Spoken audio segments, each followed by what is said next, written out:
मैं तीसरा सदस्य इस पे बोल रहा हूं। मैं भी में से पूर्व कांग्रेस पार्टी के नेता माननीय शशि थरूर जी जो बात कह रहे थे, उन्होंने बहुत सारे आंकड़े दिए हैं। सभापति महोदय, वही मिलते जुलते आंकड़े हमारे पास भी हैं। जब कभी जवाब आए तो शायद उन आंकड़ों का जवाब भी आए। और जब वो अपनी बातों को ख़त्म कर रहे थे तो वो एक शेर पढ़ के गए हैं, मिर्ज़ा गालिब का एक शेर पढ़ के गए हैं सभापति महोदय। सभापति महोदय, यही शेर अगर बीजेपी को पढ़ना होता तो बीजेपी कैसे पढ़ती? अगर यही शेर बीजेपी को पढ़ना पड़ता तो वो पढ़ते कि हमको मालूम है स्वर्ग की सच्चाई, लेकिन दिल को बहलाने के का गालिब ये ख्याल की जगह सोच अच्छा है। सभापति महोदय, यही फर्क है। सबका साथ, सबका विकास। सभापति महोदय, बोलने से पहले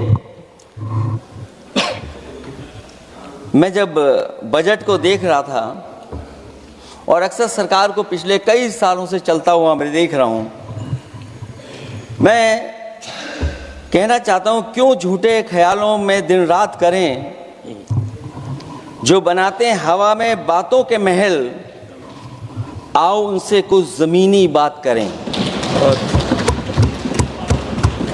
सभापति महोदय,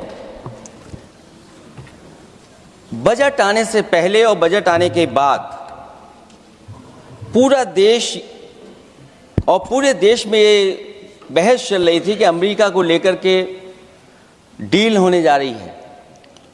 सभापति महोदय, मुझसे पहले अभी जो भारतीय जनता पार्टी की माननीय सदस्य बोल रही थी, और भारतीय जनता पार्टी का ये पक्ष है कि हम लोगों ने दुनिया में बहुत सारे देशों से फ्री ट्रेड एग्रीमेंट कर लिया है।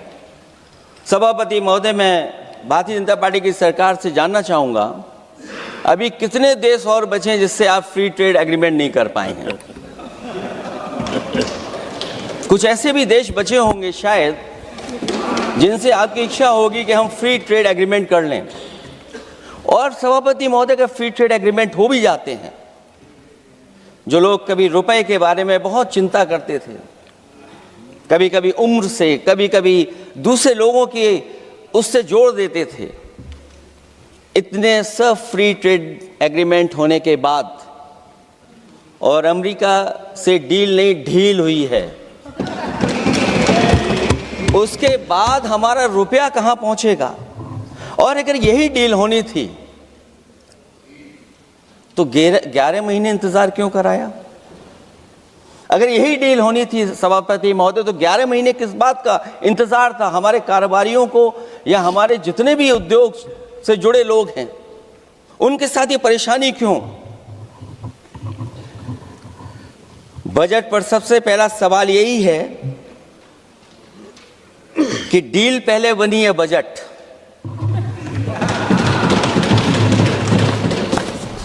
और बजट का हलवा यहां ज्यादा बटा के वहां।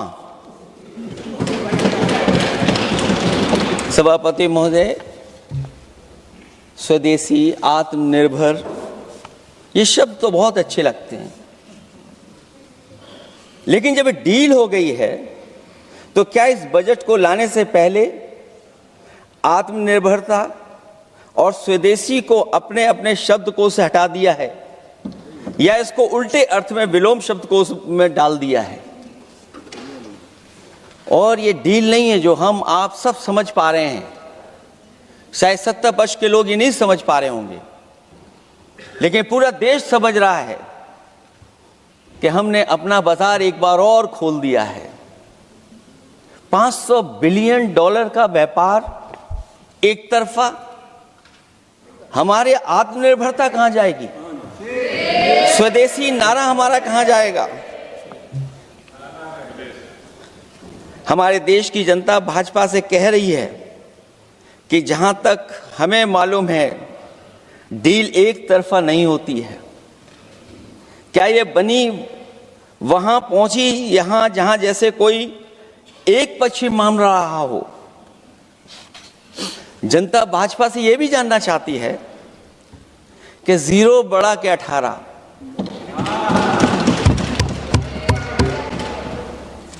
सभापति महोदय, भाजपा का समझौता गणित क्या यह है कि 18 0 के बराबर है? क्या 18 हमारा 0 के बराबर है? देश के किसानों, दुकानों, उद्योगों को बचाने के लिए खोखले शब्दों के अलावा भाजपा के पास कोई और सुरक्षा कवच या संरक्षण योजना है कि नहीं है? इसलिए मैं सभापति महोदय कहना चाहता हूं, ये बजट दिशाहीन है। इस बजट में कोई विजन नहीं है कि 2047 तक हमारा देश विकसित भारत बन जाएगा। और हम जैसे लोगों को, समाजवादियों को तो सरकार से पहले ही उम्मीद नहीं थी, और जिस सरकार से उम्मीद ना हो उसकी बजट से क्या उम्मीद होगी। इस बजट में पीडीए के लिए कुछ भी नहीं है। कोई योजना दलित, पिछड़ा, महिला, गरीब, अल्पसंख्यक या नवयुवक के विकास के लिए नहीं लाई गई है। ऐसा लग रहा है कि सरकार ने इनके बारे में सोचना ही छोड़ दिया है। और अगर जीडीपी हमारी 7% है और नॉमिनल जीडीपी की ग्रोथ केवल 8% है, जो कि लगभग 12% होनी चाहिए थी, इसके कारण लोगों के हाथ में कम पैसा है। और कारण यह भी लगता है कि हमारा प्राइवेट इन्वेस्टमेंट नहीं आ पा रहा है। जो लोग ये कहते हैं कि हम प्रति व्यक्ति आय बढ़ा रहे हैं, जो आंकड़े हमारे पास हैं, जो जानकारी हमारे पास है, वो आंकड़ा यही कहता है कि $3000 के लगभग प्रति व्यक्ति आय हमारी है। और अगर हम दुनिया से जब इतना ही जुड़ गए हैं तो 2025 की जो रैंकिंग है, हमारा स्थान 144वां 144th है। तो जहां हम इतना 10, 11, 12 साल से हम इतने बजट ला रहे हैं, क्या हमारे पर कैपिटा इनकम लोगों की नहीं बढ़ पाई? और सदन में, इसी सदन में कई बार ये पूछा गया कि जो लोग राशन प्राप्त कर रहे हैं, गरीबी रेखा से नीचे हैं, कम से कम उनकी पर कैपिटा इनकम क्या, ये तो बताना ही चाहिए सरकार को। और पिछड़ेपन को दूर करने के लिए कोई विजन नहीं दिखता इस बजट में। जैसे जब बजट आता है तो बजट में ढूंढते हैं हम लोग कि हमारे स्टेट के लिए क्या और खास नया आया होगा। उत्तर प्रदेश जैसा प्रदेश जहां पर डबल इंजन की सरकार को बहुत कुछ कहा जाता है कि डबल इंजन की सरकार है, हम विकास भी डबल करेंगे, लेकिन मैं देखता हूं उत्तर प्रदेश के लिए कोई खास योजना ऐसी नहीं आई है जिससे उत्तर प्रदेश के 25 करोड़ लोगों को कुछ मुख्य धारा से जोड़ा जाए। वैसे तो बड़े बड़ी योजनाएं बताई जा रही हैं कि हमारे कई फ्रेट कॉरिडोर्स बन रहे हैं, वाटरवेज बन रहे हैं, एक्सप्रेसवेज बन रहे हैं, लेकिन उत्तर प्रदेश जहां से प्रधानमंत्री जी आते हैं, भविष्य में जो बनेंगे एक्सप्रेसवे, लेकिन भारत सरकार के बजट से कोई भी अभी एक्सप्रेसवे वहां पर नहीं बना। अगर कोई बना हो, नया बन रहा हो, बड़ा बन रहा हो तो बताएं। और जो बने भी हैं वो उस मानक, उस क्वालिटी के नहीं हैं जिस क्वालिटी के आज विकसित भारत के एक्सप्रेसवे होने चाहिए। जो लोग भ्रष्टाचार पे बड़े बड़े सवाल उठाते हैं, वो कम से कम अपनी सड़कों को देखें, अपने एक्सप्रेसवेज को देखें कि उन्होंने क्या बना करके खड़ा इतने हजारों करोड़ रुपए खर्च करने के बाद। इनके सबसे पहले प्रधानमंत्री अटल बिहारी वाजपेयी जी, उनके नाम से कोई एक्सप्रेसवे बन रहा था। सभापति महोदय, हम लोगों ने अखबारों में पढ़ा, कई लोग स्टेटमेंट भी देते हैं कि हम एक्सप्रेसवे बना रहे हैं। उनके नाम से बनने के साथ साथ उनका नाम भी बदल दिया। पहले वो चंबल एक्सप्रेसवे बन रहा था, फिर अटल जी के नाम से एक्सप्रेसवे बन रहा था। लगता है वो जमीन पर नहीं उतरा है, वो केवल कागजों पे बन रहा था। तो ये तो एक्सप्रेसवे की बात हुई। सबसे बड़ा सवाल ये है कि किसान को लेकर के इन्होंने कहा कि किसान की हम आय दोगुनी कर देंगे। आज हमारा किसान इस उदारीकरण में कहां खड़ा है? जिस किसान को लेकर के पूरे देश के सभी राजनीतिक दल चिंतित रहते हैं, इस डील के बाद हमारे किसानों का हाल क्या होगा? और जब सब कुछ विदेश से ही आएगा तो हमारा किसान भारत में क्या उगाएगा, जमीन पर क्या होगा और क्या बेच पाएगा? सभापति महोदय, सरकार ने बड़ा बजट पेश किया, कहा कि हम एग्रीकल्चर इंफ्रास्ट्रक्चर तैयार करेंगे, एग्रीकल्चर इंफ्रास्ट्रक्चर से हम मंडियां तैयार करेंगे, बाजार तैयार करेंगे, एमएसपी लागू करेंगे। हमारे किसान जब काले कानून के खिलाफ लड़ रहे थे, बड़ी संख्या में जान चली गई, उसके बाद सरकार कहीं पीछे हटी और उन्होंने काले कानून वापस लिए। लेकिन आज भी किसानों को जो कानूनी गारंटी मिलनी चाहिए वो अभी तक एमएसपी की कानूनी गारंटी सरकार नहीं दे पाई है। और जो 23 क्रॉप और हॉर्टिकल्चर क्रॉप और दूध को लेकर के सरकार दावा करती कि हम सब्जियां इतना, हॉर्टिकल्चर क्रॉप्स हमारी इतनी ग्रो कर गई हैं, हम दुनिया में इतना पैदा कर रहे हैं। दूध के जब आंकड़े बताते हैं कि दुनिया में हम दूध का उत्पादन इतना कर रहे हैं, और अगर आपका बजट ही विकसित भारत का बजट है तो हमारे हॉर्टिकल्चर क्रॉप्स और जो हमारा किसान दूध का उत्पादन कर रहा है, दूध का उत्पादन हो रहा है, उसके लिए एमएसपी की गारंटी कब देंगे आप लोग? और गारंटी हम लोग इसलिए मांग रहे हैं क्योंकि उसको घर कैसे बनाएगा, घर कैसे चलाएगा, अगर उसको लाभ नहीं मिलेगा, बच्चों को कैसे पढ़ाएगा, अपनी बेटियों को हंसी खुशी विदा कैसे कर पाएगा? और इधर तो जहां फसल की कीमत नहीं मिल पा रही है, सभापति महोदय, सोने के भाव कहां पहुंच गए हैं? पहले गरीब सोचता था जब हम अपनी बेटी की विदा करेंगे तो कुछ सोने का एक सामान खरीद करके दे देंगे उसको। जैसे जैसे बीजेपी की सरकार चली और आगे बढ़ती गई, 12 साल ऐसे हैं आ गए कि अब तो चांदी तो दूर, अगर यही सरकार चलती रही तो लोहे पर पीतल चढ़ाकर भी गरीब अपनी बेटी की विदाई नहीं करा पाएगा। कैसे अपने भविष्य के लिए 2 पैसे जमा कर पाएगा? मतलब आज क्या खाएगा, कल के लिए क्या बचा पाएगा? ये किसानों के बड़े सवाल हैं। भाजपाई किसानों को लाभ नहीं पहुंचाना चाहते हैं, ये किसी और को लाभ पहुंचाना चाहते हैं। कुछ अदृश्य लोग हैं जिनको लाभ पहुंचाना चाहते हैं, क्योंकि इनका बजट, जो बजट बनाते हैं, वो आम जनता का ना उसमें जिक्र है ना फिक्र रहती है। और अगर फिक्र होती उनको तो किसान की खाद समय पर मिल जाती उन्हें, उनको बीज समय पर मिल जाता, सस्ती बिजली उपलब्ध हो जाती, सिंचाई या सिंचाई मुफ्त हो जाती थी। और मुझे याद है सभापति महोदय, समाजवादी सरकार में हम लोगों ने किसानों की सिंचाई मुफ्त करने के भी फैसले लिए। कीटनाशक दवाइयां कितनी महंगी हैं और सरकार ने किसानों को अपने हाल पे छोड़ दिया। मंडियों पे कहीं कोई खरीद नहीं है, और अगर खरीद हुई है तो सरकार बताए कि धान, आलू या गेहूं की खरीद में तो मिल जाती है उसको कीमत, लेकिन धान और आलू जैसी फसलों पर कोई सरकार कीमत नहीं दे पा रही है।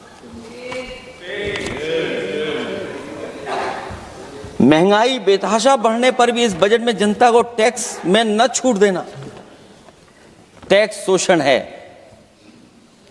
अमीरों के काम कारोबार और घूमने फिरने पर 10 तरह की छूटें दी गई हैं, लेकिन बेकारी बेरोजगारी से जूझ रहे लोगों की उम्मीदों की थाली खाली है। मध्यम वर्ग अपने आप को ठगा महसूस कर रहा है। शोषित, वंचित, गरीब व्यक्ति जहां था वैसे भी नीचे जाता दिख रहा है। इस बजट ने उसके चादर में पैबंद लगाने की जगह उसे और चिथड़ा कर दिया है। क्योंकि सामाजिक सुरक्षा केवल शब्दों की औपचारिकता रह गई है। किसान, मजदूर, श्रमिक, कारोबारी, छोटा दुकानदार अपने लिए मिली राहत को दूरबीन से देखकर ढूंढ रहा है और इसीलिए भाजपा का हर बजट 1/20 का बजट मानते हैं, क्योंकि वो 5% लोगों के लिए ही होता है। अच्छे बजट की होती हैं 3 पहचान: गरीब की तरक्की, खुशहाली और मुस्कान। शायद इस बजट ने तीनों चीजों को छीनने का काम किया गरीबों से। दूसरा विषय, स्वास्थ्य को लेकर के बहुत हमारा गरीब समय समय पर परेशान रहता है। स्वास्थ्य को लेकर के जो ठोस कदम सरकार को उठाने चाहिए, वो सभापति महोदय सरकार नहीं उठाती दिख रही है, और जितना भी स्वास्थ्य सेवाएं हैं वो ठप होती चली जा रही हैं। मैं उत्तर प्रदेश की बता सकता हूं, मुझे याद है सभापति महोदय, पहला जो भारत सरकार और प्रदेश सरकार को मिलकर के पहला हॉस्पिटल, मेडिकल कॉलेज शाहजहांपुर का बना था, जिस समय भारतीय जनता पार्टी के उस समय के स्वास्थ्य मंत्री और मैंने मिलकर के उसका उद्घाटन किया था। उसके बाद जो प्रचार में तो ये बहुत आगे हैं, प्रचार में तो ये कहते हैं कि हर डिस्ट्रिक्ट में हर हॉस्पिटल, हर डिस्ट्रिक्ट में एक हॉस्पिटल या मेडिकल कॉलेज, लेकिन सच्चाई तो ये है कि इन हॉस्पिटलों में इलाज नहीं है, दवाई नहीं है, ऑपरेशन के लिए कहाँ जाना पड़ता है, भटकना पड़ता है। और जिस तरीके से अभी जिन लोगों ने इंश्योरेंस या LIC में किस्त दी होगी, वो जानते होंगे कि महंगाई कम नहीं हुई है, महंगाई बढ़ी है, किस्तें बढ़ गई हैं। उदाहरण के लिए दिल्ली के एम्स के लिए 5,600 करोड़ रुपए और आयुष्मान भारत के लिए पूरे देश के लिए सरकार ने जो बजट रखा है वो 4,700 करोड़ रुपए है।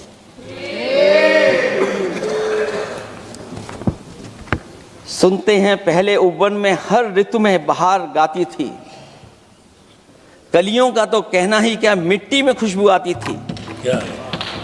ये भी ज्ञात हमें उपवन में कुछ ऐसे भौरे आए थे, सारा चमन कर दिया मरघट, अपने साथ जहर लाए थे।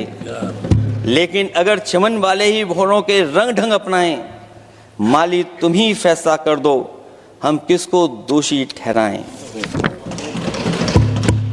सभापति महोदय, मैं उत्तर प्रदेश से आता हूं, जहां पर प्रधान संसदीय क्षेत्र है। राजमाता पूजनीय अहिल्याबाई होलकर जी, उनकी मूर्ति थी, उसको बुलडोजर से तोड़वा दिया। सभापति महोदय, कोई कल्पना कर सकता है एक मणिकर्णिका घाट जो हमारी पौराणिक पहचान रही, सदियों से हमारी विरासत की पहचान रही, सनातनी काशी की विरासत रही, वहां पे इनकी सरकार ने प्रधान संसदीय क्षेत्र में बुलडोजर चला करके हमारी पूजनीय अहिल्याबाई होलकर की मूर्ति को इन्होंने तोड़ने का काम किया। और सभापति महोदय, केवल एक मूर्ति नहीं, वहां पर अगर हम गिनती करेंगे, 1 नहीं, 2 नहीं, 3 नहीं, 4 नहीं, 5 नहीं, 6 नहीं, 7 नहीं, लगभग 100 मंदिरों को तोड़ने का काम इसी सरकार में हुआ है। केवल मंदिर नहीं तोड़े गए सभापति महोदय, एक antique bell donated by Nepal नरेश, जो घंटा बजता था, सभापति महोदय, जो घंटा बजता था, नेपाल नरेश जिन्होंने गिफ्ट किया था, वो घंटा भी लापता है।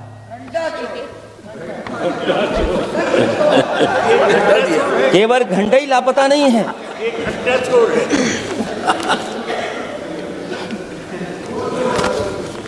सभापति महोदय, नमामि गंगा को लेकर के हमारे कानों में अभी भी वो बातें गूंजती हैं कि माँ गंगा ने मुझे बुलाया है। क्या बात है कि पिछले 11 साल से माँ गंगा ने बुलाया ही नहीं किसी को। माँ गंगा बह रही हैं, जो उसके पैरामीटर्स हैं, जिस पैरामीटर्स को हर दिन नापा जाता है, उसमें डिसॉल्व ऑक्सीजन, सीओडी, बीओडी और तमाम पैरामीटर्स आज किस हालत में है माँ गंगा। कोई कह रहा था कि अब गंगा बहकर के दूर तक जाएंगी, लेकिन शायद वो ये नहीं जानते होंगे कभी कभी उल्टी गंगा भी बहती है। जब उल्टी बहेगी तो यूपी के आते आते आप बाहर हो जाएंगे। सभापति महोदय, नमामि गंगा, मां गंगा में जुड़ने वाली नदियां, वरना नदी को एक संरक्षण कैसे हो, ब्यूटिफिकेशन कैसे हो, रिवर फ्रंट कैसे बने, उसकी शुरुआत की थी। लेकिन सभापति महोदय, इनकी बुलडोजर सरकार ने उसका काम रोक दिया। काली नदी किस हालत में है। यमुना के बारे में दिल्ली की सरकार जब बनानी थी तो कहा कि हम दुनिया का सबसे बेहतर रिवर फ्रंट बनाएंगे यमुना पर। इसी राजधानी में कहा गया। आज बताइए यमुना की हालत क्या है। और अगर यमुना दिल्ली में गंदी हो रही है तो ये बह करके जब यूपी जाती है तो मथुरा में भी गंदी है। और थोड़ा बहुत साफ गंगा इसलिए हो जाती है क्योंकि जब चंबल का पानी उसमें जुड़ता है, थोड़ी बहुत यमुना साफ हो जाती है। उसके बाद यमुना में भी कोई सफाई का सरकार ने इंतजाम नहीं किया। और आज भी मैं कहता हूं, देश का सबसे अच्छा रिवर फ्रंट अगर कहीं बना है तो लखनऊ में बना है, गोमती रिवर फ्रंट। जो लोग ये कहते हो कि दूसरा रिवर फ्रंट अच्छा है, मैं उनसे कहूंगा कि भी लखनऊ के रिवर फ्रंट पर भी घूम करके आइए, तब आपको मालूम पड़ेगा कि रिवर फ्रंट क्या होता है। 26 जनवरी इसी वर्ष मैंने एक प्रतिष्ठित अखबार को पढ़ा और उसमें देखा मैंने कि high uranium in India's ground water samples लिए गए हैं। एक्सपर्ट्स वार्न कर रहे हैं कि सेवरल हेल्थ रिस्क हैं उससे।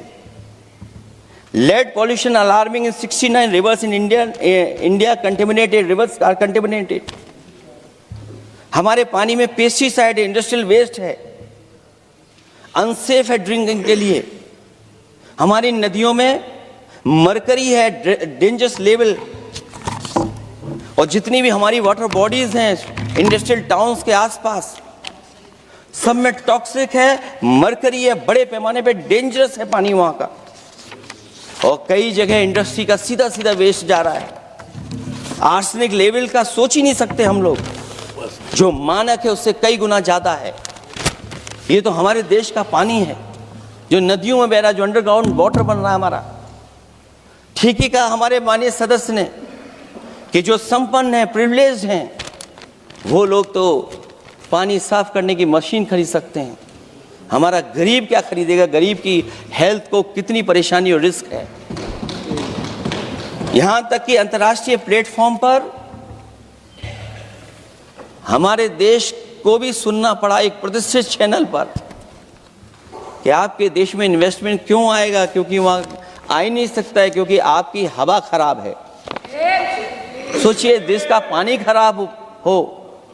और ये मैं नहीं कह रहा हूं, पानी खराब सरकार को मालूम है, नहीं मालूम है, लेकिन जो प्राइवेट कंपनियां हैं जिनको अपना पानी बेचना है, तो वो बता रही हैं कि आपके भारत के पानी में क्या क्या है। और ये बात गलत है तो सरकार ऐसी कंपनियों पर प्रतिबंध क्यों नहीं लगाते हैं कि इस तरह अपनी कंपनियों का सामान बेचने के लिए झूठा प्रचार कर रही हैं।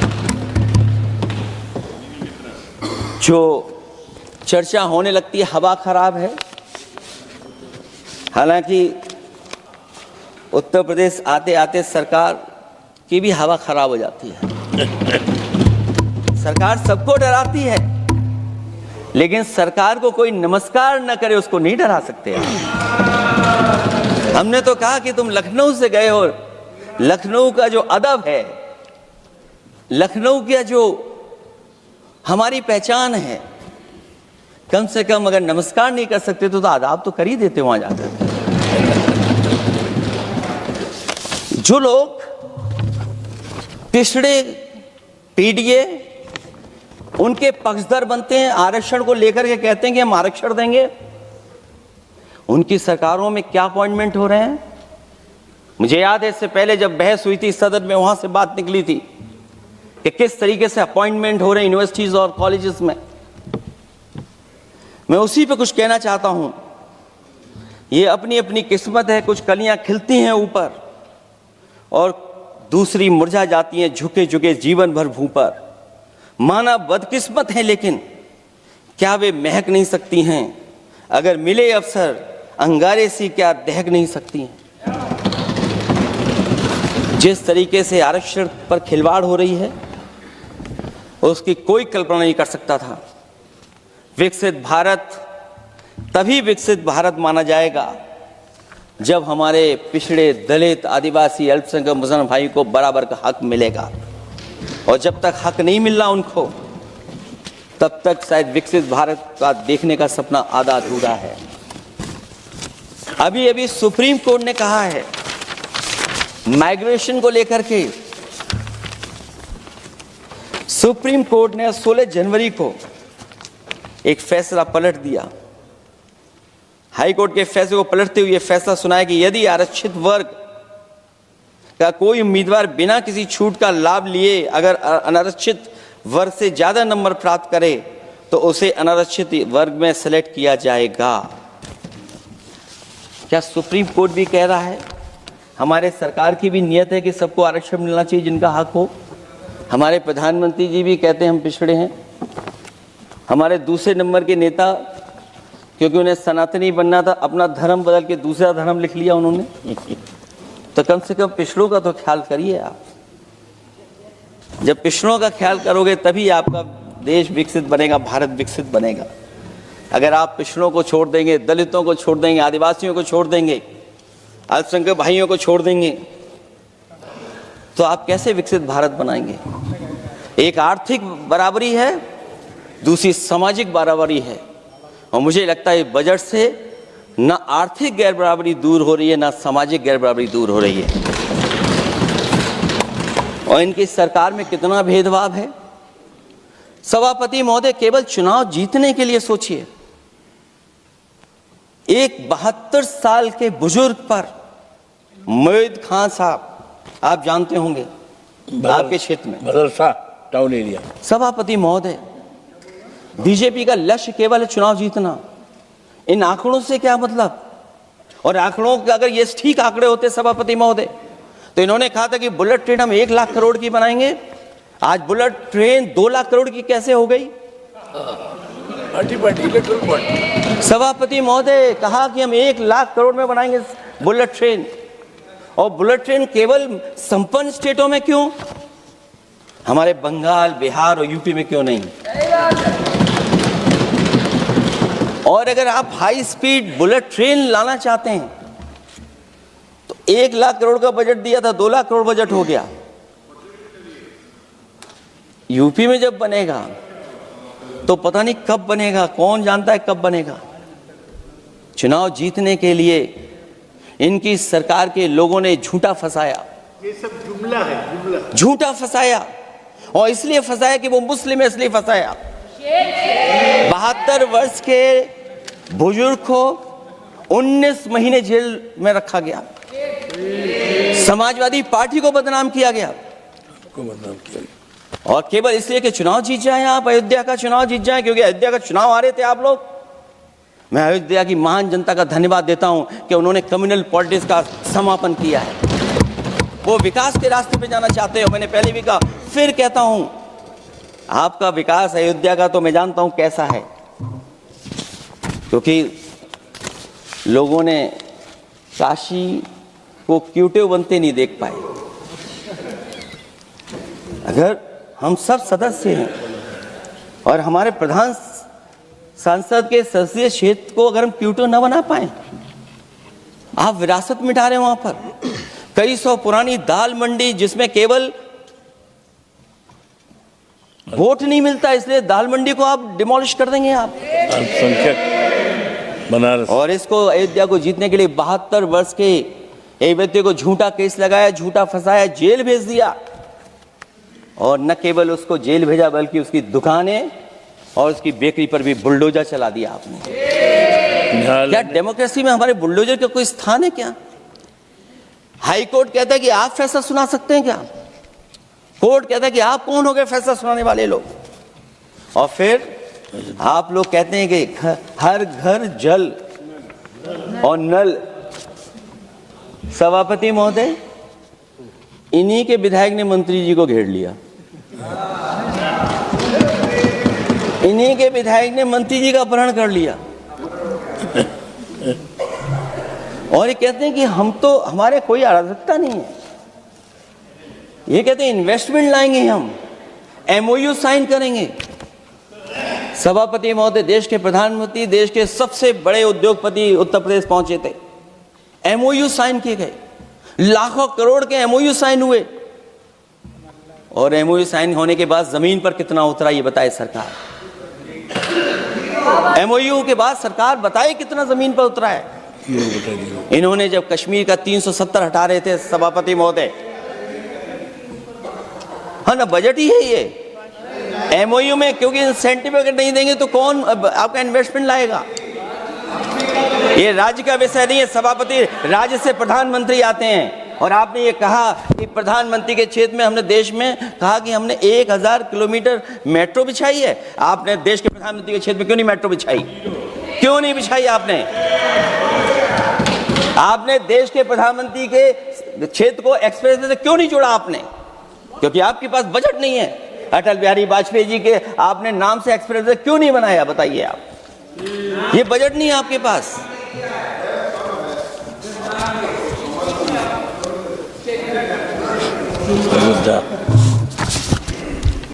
अयोध्या एयरपोर्ट घोटाला, एयरपोर्ट बनते ही पानी टपकने लगा। एयरपोर्ट तो दिल्ली का है, बजट तो दिल्ली ने दिया होगा।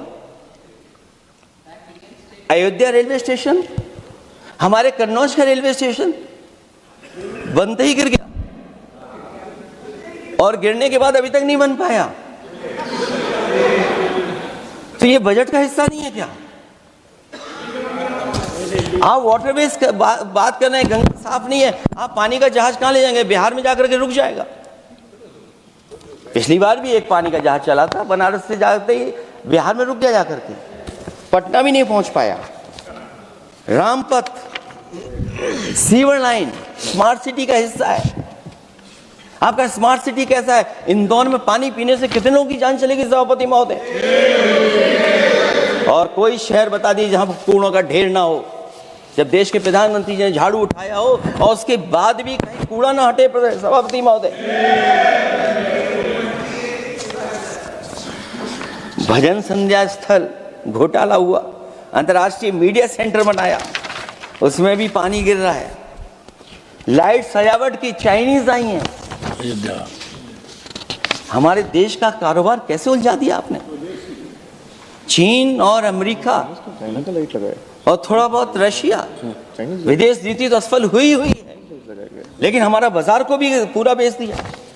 और चीन के सवाल पर सभापति महोदय, चीन हमारी जमीन पर भी निगाहें रखे हुए है और हमारे बाजार पे भी।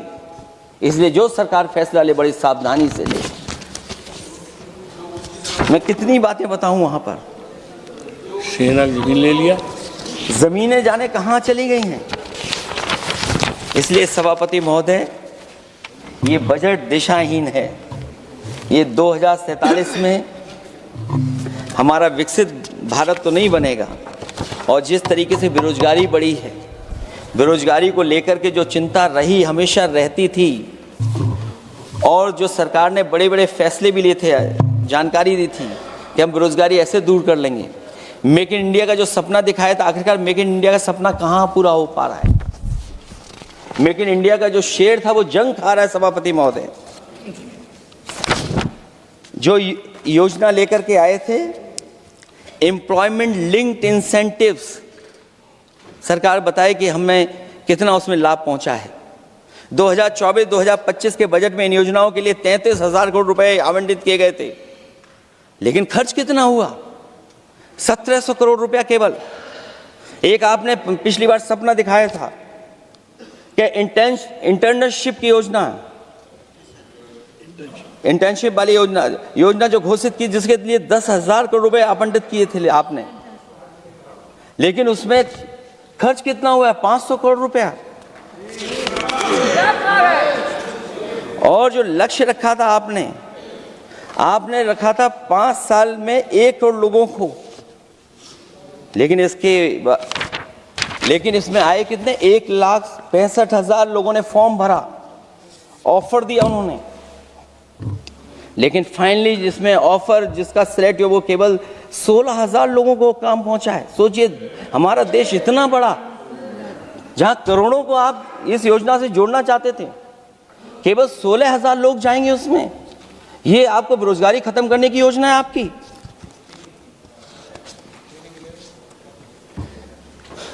माननीय वित्त मंत्री जी के सदन के सामने स्थिति स्पष्ट करनी चाहिए कि मनरेगा एक महत्वपूर्ण योजना थी जिसमें गरीबों को ग्राम स्तर पर रोजगार मिलता था, राइट टू वर्क के अनुसार थी।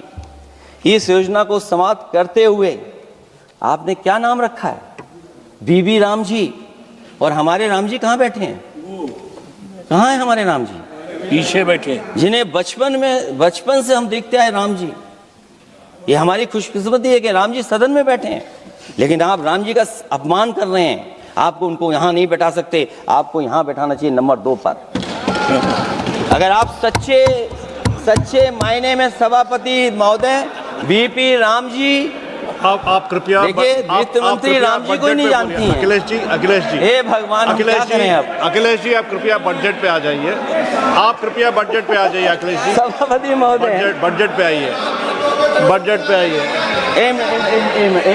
एक मिनट, क्या बोले? फिर बोलना दोबारा। नहीं, आप बजट क्या बोलिए? नहीं, सभापति जी बोलिए। नहीं सभापति महोदय, नहीं, जिन्होंने गोली चलाई वो आपका राम मंदिर बना रहे हैं। सभापति महोदय, जिन्होंने गोली चलवाई वो राम मंदिर बनवा रहे हैं। अगर कुछ पता ना हो तो जाकर के पूछ लेना, पता कर लेना। आधी अधूरी जानकारी के साथ मत आया करो यहाँ पर। अब आप बताइए सभापति महोदय, बीबी राम जी नाम बदल दिया आपने। यूपी जैसा बड़ा स्टेट, उसको क्या मिलेगा अब, जहां पर 1,000 ग्राम सभाएं अर्बन हो गई हैं। जब 1,000 ग्राम सभाएं अर्बन हो गई हैं और 40% व्यय प्रदेश सरकारों पर डाल दिया गया है, ये स्कीम कैसे चलेगी आपकी? मैंने पहले ही कहा था कि एमएसपी की लीगल गारंटी मिलनी चाहिए। और जिस तरीके से किसान आत्महत्या कर रहा है, एनसीआरबी के आंकड़े सरकार के पास होंगे कि किसान कितनी आत्महत्या कर रहा है। जिन्होंने ये कहा कि 2022 तक हम दोगुनी आय कर देंगे। आप बताइए, आलू की पैदावार की क्या आय दोगुनी हो गई? धान की पैदावार करने वाले की आय दोगुनी हो गई। आपको गाय से बहुत प्रेम है। हमारे क्षेत्र में खुद एक काऊ मिल्क प्लांट बना, यूपी का पहला काऊ मिल्क प्लांट। आपकी सरकार ने उसको बंद कर दिया। आप कहते गाय की सेवा करो, लेकिन पहला यूपी का काऊ मिल्क प्लांट वो आपसे बंद हो गया। अगर शायद हम ऊंट के मिल्क की चॉकलेट बना रहे होते उस प्लांट से, तो वो प्लांट चलता रहता। आय दोगुनी कितनी हुई है बताएं सरकार? मत्स्य पालन और पशुधन विकास की तरफ सरकार का कोई ध्यान नहीं है। सरकार का कहना है कि वित्त अच्छी हुई है, लेकिन क्या कारण है कि एफडीआई में लगातार कमी आ रही है? विदेशी इन्वेस्टर्स क्यों बाहर ले जा रहे हैं? भारत में इन्वेस्ट करने के लिए क्यों नहीं इच्छुक हैं? और शेयर मार्केट क्यों इतनी जल्दी गिर जाता है? रुपए के मूल्य में डॉलर के विरुद्ध निरंतर गिरावट आ रही है। और इसके बाद सभापति महोदय, इस डील और ढील के बाद हमारा रुपया कहां होगा, ये सरकार जरूर बताए हमें। मैन्युफैक्चरिंग में कोई सुधार नहीं हो रहा है। अभी भी हम जीडीपी के 15% पर मैन्युफैक्चरिंग पर निर्भर हैं, जबकि मैन्युफैक्चरिंग के शेयर मेक इंडिया के अनुसार अभी तक 25% होना चाहिए था। इससे स्पष्ट लगता है कि मेक इन इंडिया, आत्मनिर्भर भारत और पीएलआई योजना सफल नहीं हो पाई हैं। और उसी का परिणाम है कि आज हमारे नौजवानों को रोजगार और नौकरी नहीं मिल पा रही है। सरकार उद्योगपतियों के साथ खड़ी है। सरकार द्वारा लेबर कोड्स लाए गए हैं, जिन लेबर रिफॉर्म्स के रूप में दर्शाया जा रहा है वो लेबर कोड एम्प्लॉयर के हित में है, लेबर के पक्ष में नहीं है और मजदूरों के नहीं है। अब अधिकांश उद्योगों द्वारा लेबर को कोई भी नौकरी से निकाला जा सकता है, इतना तानाशाही होगी कि जब चाहेंगे तब निकाल देंगे। उनके 8 घंटे से अधिक काम कराया जा सकता है। परमानेंट एम्प्लॉयमेंट की बजाय कॉन्ट्रैक्चुअल एम्प्लॉयमेंट की व्यवस्था की है सरकार ने। सोचिए, यही सरकार है कि सबका साथ सबका विकास। एयर पॉल्यूशन को लेकर के मैं पहले ही कह चुका हूँ, और शहरी विकास तो इनका मैंने क्योटो को मैं देखा है, इसलिए उस क्योटो के बारे में मैं ज़्यादा नहीं कहना चाहता हूँ। अंत में मैं इतना ही कहूँगा कि स्वास्थ्य और शिक्षा के केवल 10% और 14.2% बजट बढ़ाया गया है, जबकि पिछले वर्ष का पूरा बजट इन दोनों मदों में खर्च ही नहीं किया गया है। आखिरकार सरकार बताएगी खर्च क्यों नहीं हुआ, आखिर क्या कारण है, किसकी वजह से खर्च नहीं हुआ है। जल जीवन मिशन में 50,000 करोड़ रुपए खर्च नहीं हो पाए हैं और प्रधानमंत्री आवास योजना में 40,000 करोड़ रुपए, और हमारे देश के प्रधानमंत्री ने गांव गोद लिया था। वो लगता है उस गांव को अनाथ छोड़ दिया है प्रधानमंत्री जी ने, वो गांव ही अनाथ छोड़ दिया है। आरबीआई के डेटा के अनुसार इनकम में जो नीचे 80% हैं, उनकी इनकम का शेयर 36% से घट करके 32% हो गया है और हर वर्ष में रियल वेजेस 2% कम हो रही हैं। आखिरकार इसका कारण क्या है? मुझे उम्मीद है सरकार बताएगी कि इसका कारण क्या है कि जिसकी वजह से लगातार गिरावट होती जा रही है। मैं रैंकिंग में नहीं जाना चाहता हूं कि हमारी रैंकिंग कहां है, गैर बराबरी की रैंकिंग में हम कहां पहुंच गए हैं, हम कितना नीचे पहुंच गए हैं। जो तरह तरह की रैंकिंग समय समय पर आती हैं, उन रैंकिंग के बारे में सरकार को ज़रूर पता होगा कि हम एजुकेशन इंडेक्स में कहाँ हैं दुनिया में, हम हेल्थ इंडेक्स में कहाँ हैं दुनिया में, और जो एयर क्वालिटी के इंडेक्स है उसमें हम दुनिया में कहाँ हैं। इसलिए सभापति महोदय, मैं अंत में इतना ही कहना चाहता हूँ कि ये बजट दिशाहीन है। 2047 तक विकसित भारत तो नहीं बनेगा, लेकिन हमारे गरीबों के साथ बहुत अन्याय होगा। जिस तरह एआई पे बात की गई है, एआई अगर अच्छाई और भलाई के लिए हो तो अच्छी बात है, लेकिन पता नहीं भारतीय जनता पार्टी पे कितना रिसोर्सेज हैं कि एआई और जितना भी हमारा वो है जो बजट है, वो सबसे ज़्यादा खर्च वो करते हैं दूसरों को बदनाम करने के लिए। इसलिए इन्हीं शब्दों के साथ मैं सभापति महोदय का धन्यवाद देता हूँ। मैं उम्मीद करता हूँ कि सरकार इस बजट को गरीबों की तरफ मोड़ेगी, पीडीए के लोगों की तरफ मोड़ेगी, जिससे वो भी मुख्य धारा में खड़े हो सकें। बहुत बहुत धन्यवाद।